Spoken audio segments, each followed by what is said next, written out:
let's get to the final point here and the final target, which could be the biggest transfer in Chelsea history. I mean, I thought Kai Havertz was going to be that last year, but he wasn't. This would I got it wrong last year. I'm pretty confident that if Erling Haaland signs for Chelsea this summer, it will be the biggest transfer in Chelsea history. Unless Mourinho is able to work out magic again and get it under 100 million, I just can't see it, not being the biggest. I don't think there's any doubt about this position. I don't think there's any doubt about signing a player like Erling Haaland in terms of watching Chelsea last season, watching where we failed most, and seeing what needs to be improved. So it's a big question. Do you think it can happen this summer? I definitely, right now, I'm feeling like maybe 60% yes, 40% no. I think it's not the first time I've seen us, price ourselves out from just like splashing the cash irresponsibly.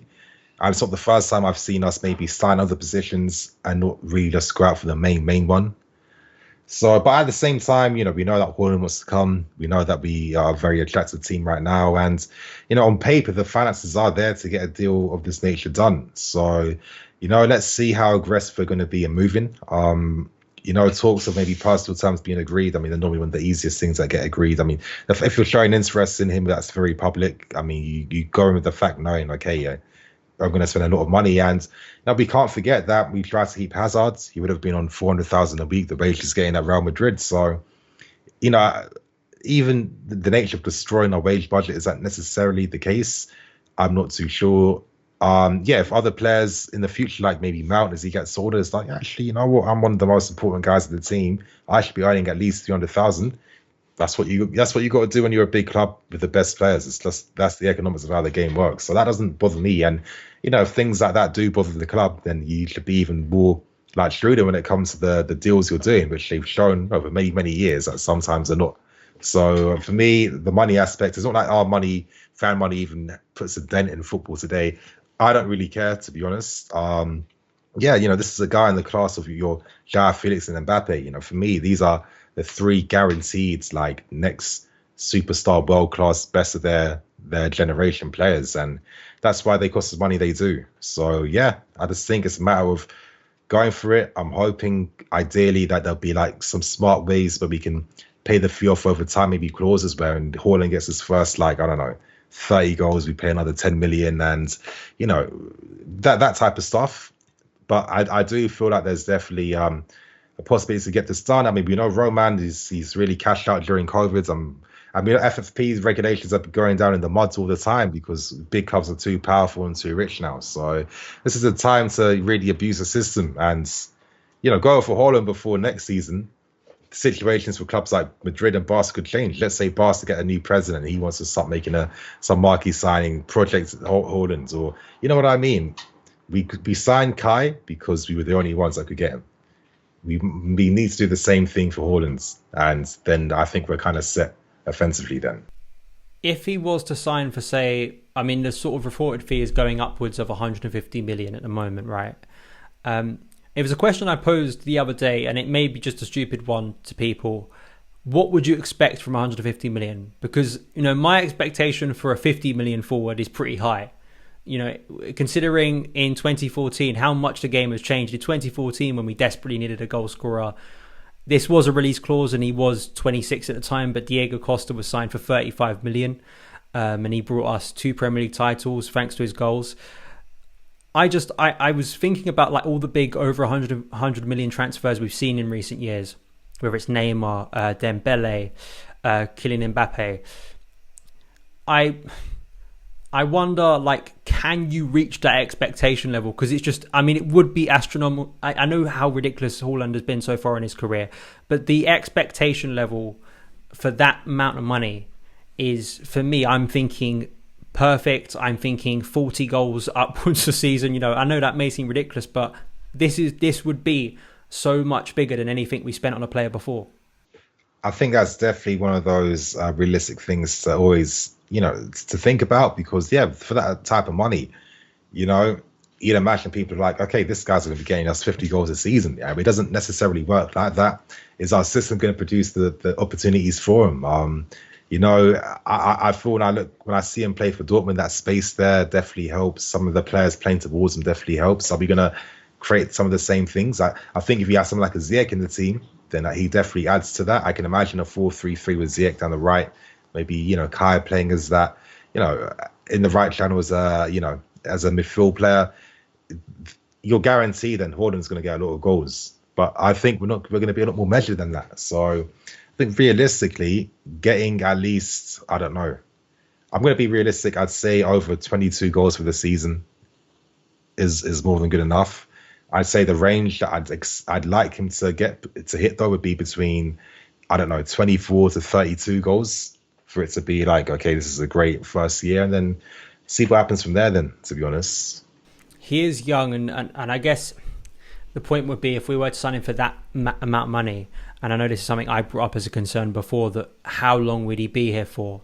And why I was sort of hyping up Lukaku was that I felt, well, you could just spend, like, the reason I was saying Lukaku, not only in terms of how much I think of Lukaku, and I don't think there's any doubt he'd come back to the Premier League and score, is the length of time you're getting him for. You know, I think that, are we going to get Haaland despite how much we spend on him for like 3 to 4 years? And that could be the same for Lukaku.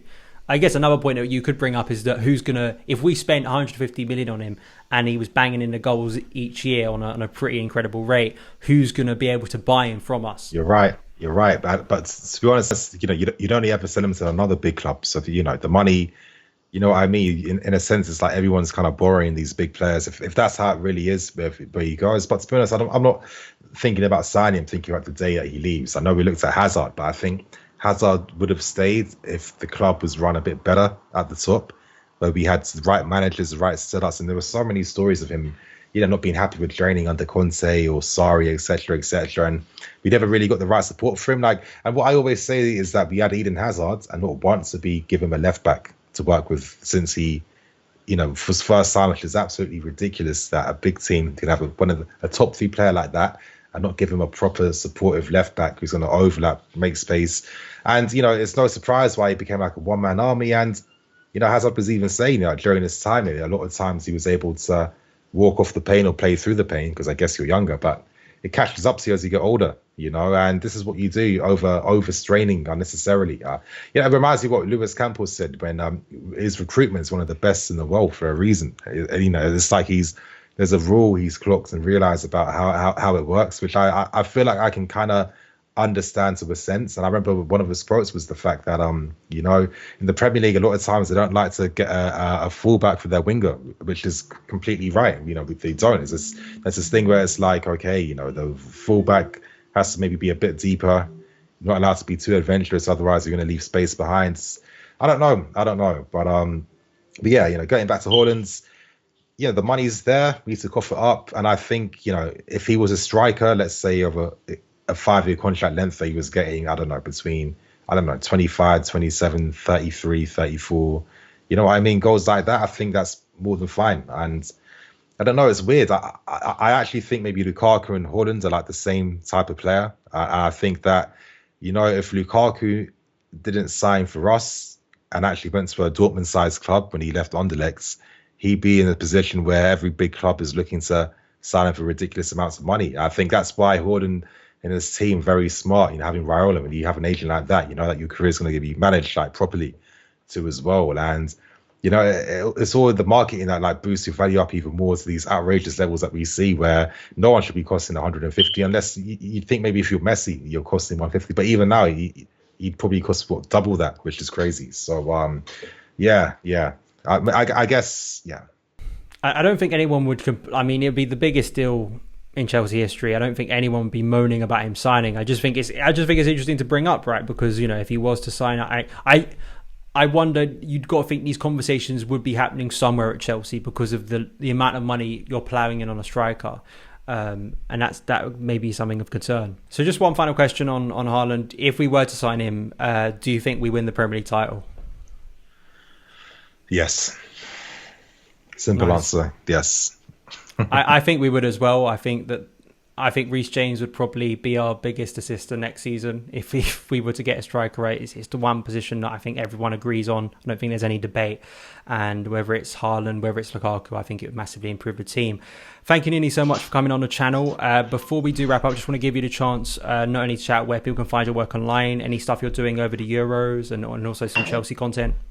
So yeah, of course, you guys, I'm planning to do more Euro coverage. Yeah, I'm enjoying the tournament so far. I'm liking that there's goals. That kind of surprised me, but it's great to see compared to the other tournaments beforehand. And of course, if you guys want to find me on Twitter, that's NiiNiiFC, and of course on YouTube, that's Blue Lines TV. So yeah, I'll see you guys there. No worries. All the links to NiiNii's work will be in the description box below. Thank you guys so much for taking the time to watch this video. If you did enjoy it, hit that subscribe button and notification bell so you never miss an upload. Follow me on Twitter at SonOfChelsea. Have a great day, and I'll see you again.